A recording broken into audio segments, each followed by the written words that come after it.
Hello and welcome to your first Distance Learning Algebra 2 lecture.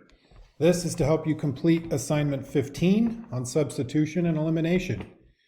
You'll notice that the title only includes elimination. Substitution is cumbersome and takes longer. So in the textbook, when it says use substitution to solve, screw that, use elimination. If you already know substitution and you want to use it, you can. But I am warning you, you will end up with tons of fractions with non-common denominators that will take a lot of basic arithmetic just to get your problem set up. Elimination is quicker and easier. So again, in the textbook, please remember, you may use elimination for everything. I give you permission to ignore the instructions when it says to use substitution. Any of you who complain about substitution, I will refer you back to my previous words. Okay, what we have here are two equations. These are two lines, and almost always they will cross. There are two cases where they don't, and I will discuss that later in this lecture. All right, so what you want are the coefficients of either the x's or the y's to match. Coefficient means the number in front of a variable. So here we have 3 is the coefficient in front of x in the first equation and 2 in the second. What I would look at, though, is your naked variable, the y in the second equation with no coefficient in front of it. Of course, there is a coefficient, and you know that that's what? I'm giving you a chance to say for bonus. Yeah, that's right. The number is 1 if you can't see anything, and that's a gift. What you need to do is make the y's in both equations match. Since the first equation has a 2 in front of the y, we want to put a 2 in front of the y on the second equation. However, you can't just insert that 2, you must multiply the entire equation by 2.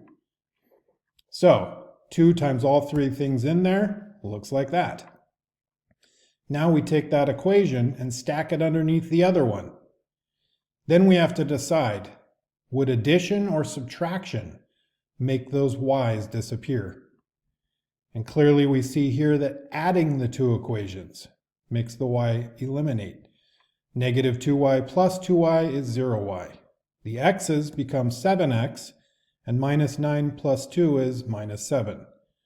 Then you quickly employ your Algebra 1 skills and divide both sides by 7 to find out that x equals negative 1. What do you do with x equals negative 1? Well, you still need y. So we're going to sub x equals negative 1 back into one of our original equations. In this case, I've chosen 2x plus y equals 1.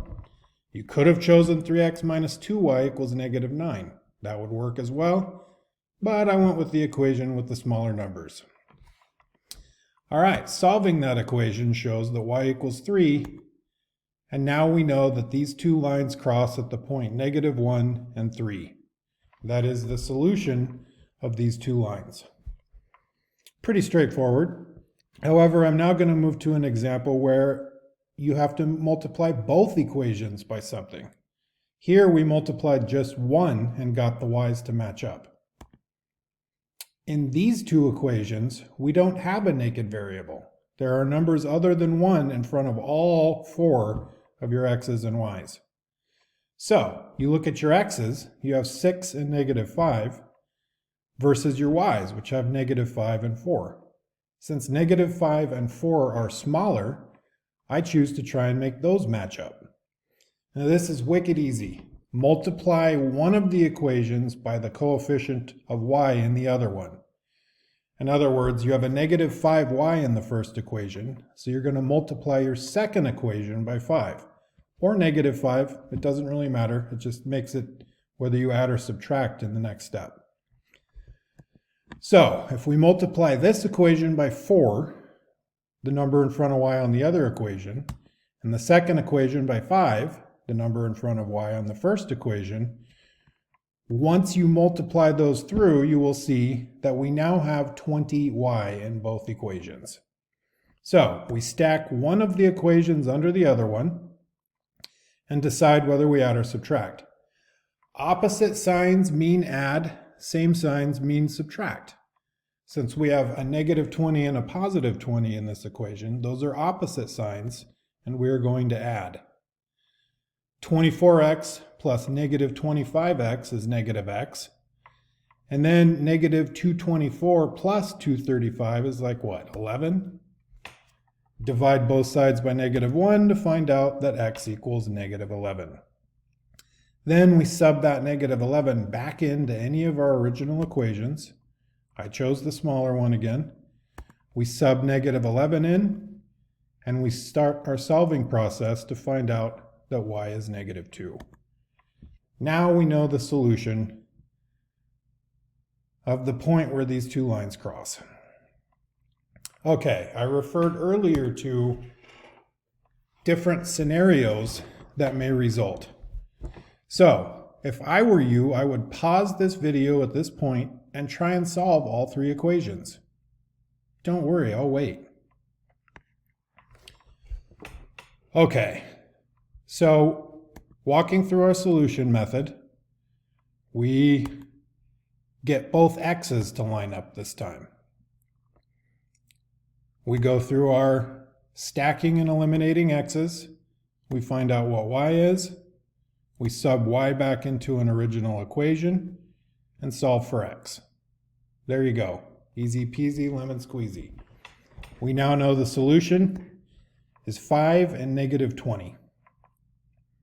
For any two non-parallel lines that aren't the same, there will be one spot where they cross. Most systems of equations will result in a hard, fast answer like this one. However, you may remember from doing these exact problems in class, if you go through the process on the second equation and you eliminate your x's, you find out that 0 equals 24. Well, surely you know that this is not true. That means there is no solution to this problem because these two lines are parallel. They never cross. In the third equation, we match up, we eliminate, we add, and we find out 0 equals 0. What that means is, no matter what the x-coordinate is or the y-coordinate, 0 will equal 0. That is because these two lines are on top of each other.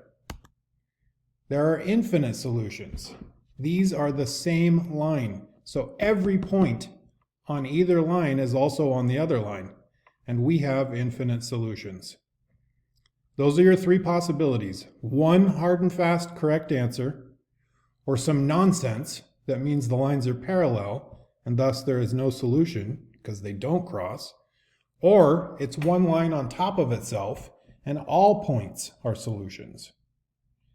So, I feel like this is pretty straightforward. You may want to make a set of notes about this to yourself.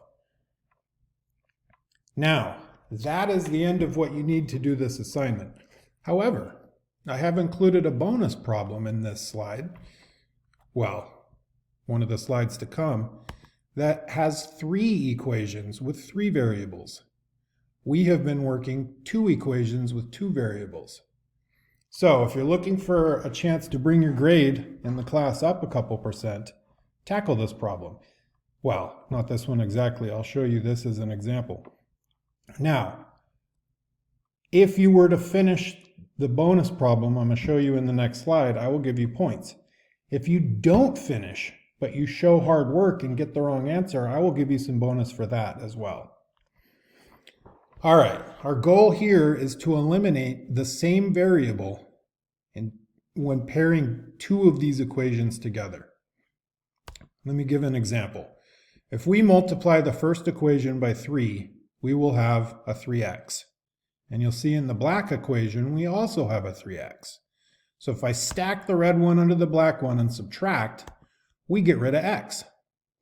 Now we have an equation with 2 variables in it. If we could somehow incorporate the blue equation and get rid of x in that, then we would have 2 equations with 2 variables. And from there, you know how to proceed. So I'm going to take that very first equation, the red one, but this time I'm going to multiply it by 2. Now we've got a 2x, just like in the blue equation, Because the signs are opposite, negative 2x and positive 2x, if we add, those x's disappear. There is our second equation with two variables in it. And it's not enough that it's just two variables, it has to be the same two variables, y and z in this case. So now we multiply the first equation by 9 and the second one by 7 to get 63y. We stack those equations and add to get rid of the y's. Now we have z. I know this looks convoluted, but it's not that bad with my soothing and knowledgeable voice guiding you through this problem. What do you think we do now that we have z? Well, we need x and y. Let's take z and cram it back into one of our y and z equations. Now we can solve for y and find out the value of y. Then we take y and z and plug them into one of our original equations and solve for x. It's just that easy. So, there's your solution and the very straightforward and simple way that we arrived at that solution. Now, if you would like to take this knowledge and attempt this problem, I strongly urge you to do so. I have a write-up in Google Classroom on how to turn in work. You may read that so that I don't have to reiterate those procedures here, but find a way to get me this work and I will find a way to get you some bonus because you're all wonderful and deserving of bonus. And Jacob.